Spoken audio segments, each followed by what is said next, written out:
Comme ça veut dire que Fio qui est, ni wa Eriko Beni, bébé you, nega yo Abidjan, wa nous galengo sont tida, o wa le sont tida, quand fa ou ka ben le mum, ik ma so yo.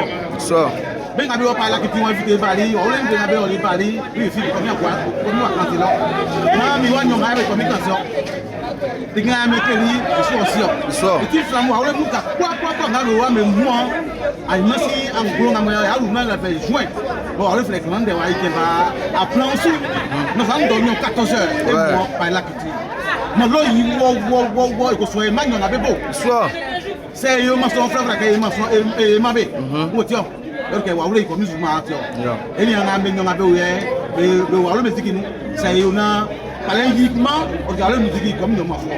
Quel faille, quel faille. On le voit, quand il faut y avoir clos. Et moi, mais il y a là.